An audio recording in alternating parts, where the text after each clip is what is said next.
পাৰিবনে ল'ব পাৰিব লৈ দিম নেকি ঠিক আছে ৰাস্তাটো হেৰি কৰি দিয়ক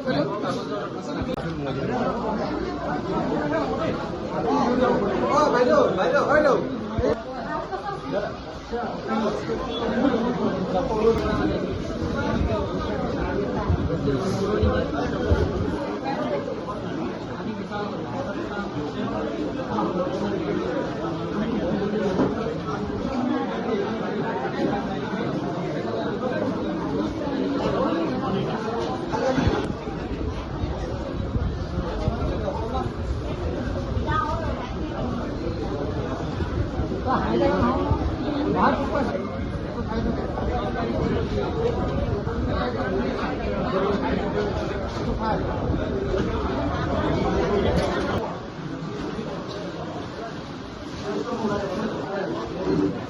বিধ্বংসী বানাই চৰাইদেউক টচ নচ কৰি যোৱাৰ পাছতো আচলতে বিভিন্নজন লোকে বিভিন্ন দল সংগঠনে ইতিমধ্যে বানাকান্ত ৰাইজৰ কাষত থিয় দিছে আৰু তেনে এটা পৰিৱেশ মই দেখুৱাব বিচাৰিছোঁ। মই এতিয়া আছোঁ ৰাজগড়ত আৰু ৰাজগড়ত ইতিমধ্যে যি গুৱাহাটী প্ৰেছ ক্লাবৰ উদ্যোগত আৰু চৰাইদেউ প্ৰেছ ক্লাবৰ সহযোগত ইতিমধ্যে চিকিৎসা শিবিৰ তথা বান সাহায্য অনুষ্ঠান ইতিমধ্যে আয়োজন কৰি থকা হৈছে। মই সামগ্ৰিক পৰিৱেশ দেখুৱাইছোঁ। আমি ভিতৰলৈ সোমাই যাবলৈ চেষ্টা কৰিম। ৰাজগড় প্ৰগতি জ্যেষ্ঠ নাগৰিক সন্মিলনৰ তেওঁলোকৰ কাৰ্যালয়ত ইতিমধ্যে গুৱাহাটী যি প্ৰেছ ক্লাব আৰু প্ৰেছ ক্লাবৰ উদ্যোগত আৰু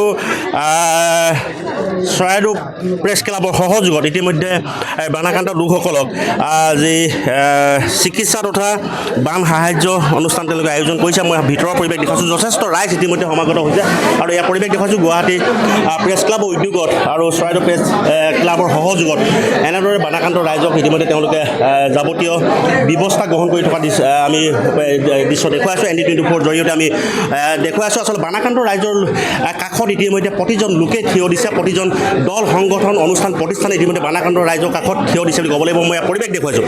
এয়া পৰিৱেশ বান হৈ যোৱাৰ পাছত চৰাইদেউৰ যি হ'ল বানাক্ৰান্ত ৰাইজৰ লগত এনেদৰে তেওঁলোকে উপস্থিত হৈছে। তেওঁলোকে এনেদৰে বানাক্ৰান্ত ৰাইজৰ দুখত দুখী হ'ব বিচাৰিছে, সমভাগী হ'ব বিচাৰিছে আৰু ইয়াৰ পৰিৱেশ দেখুৱাইছোঁ। এয়া গুৱাহাটী প্ৰেছ ক্লাবৰ উদ্যোগত চৰাইদেউ প্ৰেছ ক্লাবৰ সহযোগত এনেদৰে চিকিৎসা আৰু সাহায্য শিবিৰ অনুষ্ঠানটো তেওঁলোকে আয়োজন কৰিছে আৰু মই ভালেসংখ্যক দেখুৱাই আছোঁ। ইয়াৰ পৰিৱেশ এয়া হৈছে যি চৰাইদেউ জিলাৰ পৰিৱেশ। মই আপোনাৰ ওচৰত গৈছোঁ গুৱাহাটী প্ৰেছ ক্লাবৰ বিষয়ববীয়া আপোনাৰ ওচৰলৈ আহিছোঁ। বান হৈ গ'ল। আচলতে উজনি যি বানৰ তাণ্ডৱ আছিলে, তাণ্ডৱত আচলতে যথেষ্ট ৰূপ ক্ষতিগ্ৰস্ত হৈছে। বানাক্ৰান্ত পৰৱৰ্তী সময়ত বানাক্ৰান্ত ৰাইজৰ কাষত মানুহে মানুহৰ বাবে প্ৰতিটো অনুষ্ঠান প্ৰতিটো দল সংগঠনে বানাক্ৰান্ত ৰাইজৰ কাষত থিয় দিছে। আপোনালোকৰ কেনে এটা পদক্ষেপ লৈছে সুদূৰ গুৱাহাটীৰ পৰা আহিছে, পোনে পোনে কি ক'ব? চাওক, বিপদৰ সময়ত অসমীয়া মানুহে দেখুৱাই দিছে যে আমাৰ মাজত কোনো বিভেদ নাই। আমি ইজনে সিজনৰ কাষত সদায় থিয় হ'ব পাৰোঁ আৰু সেই কথাখিনিক লৈ আমি অভিভূত হৈছোঁ। কিন্তু বিপদৰ মুহূৰ্তটোত আমি এইটো অনুভৱ কৰিছোঁ যে এবাৰ কেৱল সাংবাদিকতা কৰি থকাৰ উপৰিও যদি ৰাইজৰ ওচৰলৈ গৈ থিয় দিব পাৰোঁ, এষাৰ মাত দিব পাৰোঁ, সেইটো এটা খুব ডাঙৰ কথা হয়। সেইকাৰণে আমি আহ্বান জনাইছিলোঁ গুৱাহাটী প্ৰেছ ক্লাবে যে আমি ৰাইজৰ ওচৰলৈ যাব বিচাৰোঁ আৰু আমাৰ আহ্বানৰ প্ৰতি সঁহাৰি জনাই বিভিন্নজনে আমাক বিভিন্ন উপদেশ দিলে, বিভিন্ন পৰামৰ্শ দিলে, সহায় সহযোগ কৰিলে। কোনোবাই ধন অকণমান আগবঢ়ালে, কোনোবাই ঔষধ আগবঢ়ালে, কোনোবাই চিকিৎসক আগবঢ়ালে। তেনেদৰে আমি আহিবৰ কাৰণে সক্ষম হ'লোঁ। আমাৰ লগত আপোনালোকে লক্ষ্য কৰিব GNRC হস্পিটেল আছে, হায়াত হস্পিটেল আছে, ৰয়েল গ্ল'বেল ইউনিভাৰ্চিটি আমাক বাছ এখন দিছে। ঠিক সেইদৰে বিভিন্নজনে ঔষধ পাতি দিছে। মই নাম কৈ শেষ কৰিব নোৱাৰোঁ। এবিটা আছে, এবিটাও আমাক চিকিৎসক দিছে।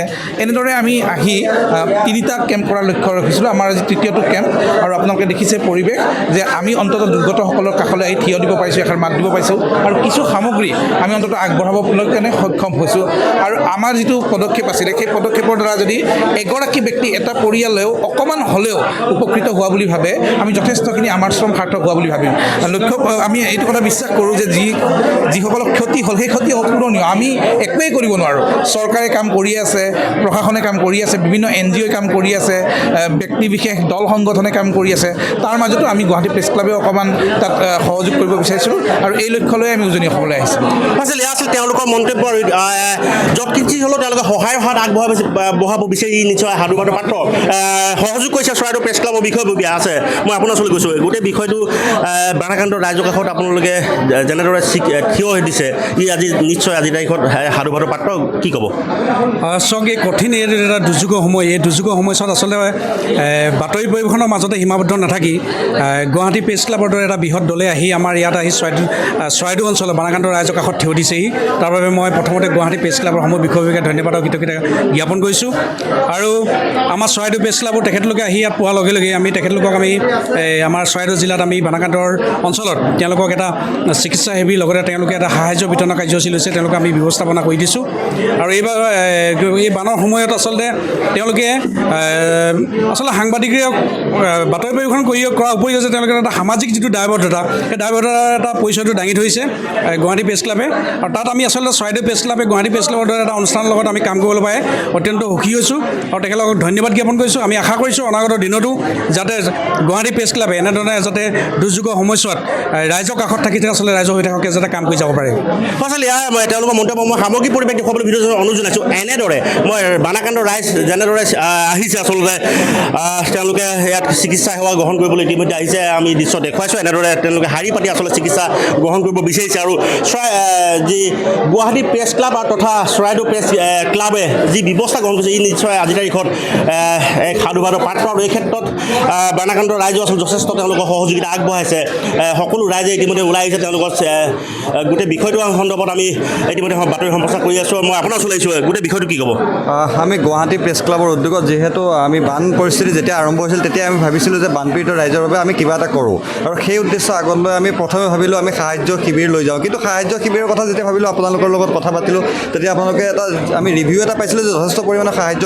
আহিছে তেওঁলোক অন্ততঃ মানে খোৱা সামগ্ৰীখিনি আহিছে গতিকে আমি ভাবিছিলোঁ যে চিকিৎসাৰ ক্ষেত্ৰত যিহেতু বানৰ পাছৰ পৰিস্থিতিৰ সৃষ্টি হয় আৰু চিকিৎসা আটাইতকৈ প্ৰয়োজন হয় আৰু সেইবাবে স্বাস্থ্যজনিত বিভিন্ন সমস্যাৰ কিছু পৰিমাণে আমাৰ এই ক্ষুদ্ৰতম প্ৰয়াস এই ক্ষুদ্ৰতম প্ৰয়াস লৈ আমি এনেদৰে বিভিন্ন হস্পিটেলৰ কৰ্তৃপক্ষৰ সৈতে কথা পাতিছিলোঁ তাৰপাছত হায়াত GNRCকে আদি কৰি হাবিতাকে আদি কৰি কেইবাটা সংস্থাই আমাক তেওঁলোকৰ ডক্টৰ প্ৰভাইড কৰিলে আৰু এনেদৰে আমাৰ কিছু সামগ্ৰী ৰাইজ বিভিন্ন দল সংগঠন আছাম ছ'চাইটি অফ বেংগালোৰকে আদি কৰি কেইবাটাও দল সংগঠনে মহাবিদ্যালয়ক সহায় কৰিলে আৰু তাৰ প্ৰচেষ্টাত আমি গুৱাহাটী প্ৰেছ ক্লাবৰ উদ্যোগত আপোনালোকৰ চৰাইদেউ প্ৰেছ ক্লাব বা Nazira press club Teok press club এনেদৰে তেওঁলোকৰ সহযোগত এয়া আমাৰ সাৰ্থক হৈ উঠিছে আৰু আমি কিছু পৰিমাণে সেৱা আগবঢ়াবলৈ সক্ষম হৈছোঁ এয়া যথেষ্ট নহয় যথেষ্ট পৰিমাণে প্ৰয়োজন আছে আমি আহোঁতে দেখিছোঁ কেনেদৰে বান বিধ্বস্ত এই এলেকা আজিৰ পৰা প্ৰায় 40-50 বছৰ পিছুৱাই গৈছে এই অঞ্চলটো পুনৰ যথেষ্ট প্ৰয়োজন আছে এয়া কোনো ব্যক্তি বিশেষ দল সংগঠনে কৰিব নোৱাৰে এয়া আমাৰ কেৱল এয়া দুদিনৰ সকাহ গতিকে ইয়াৰ স্থায়ী সমাধানৰ বাবে নিশ্চয় কেন্দ্ৰীয় চৰকাৰ অথবা ৰাজ্য চৰকাৰ যথেষ্ট কৰণীয় আছে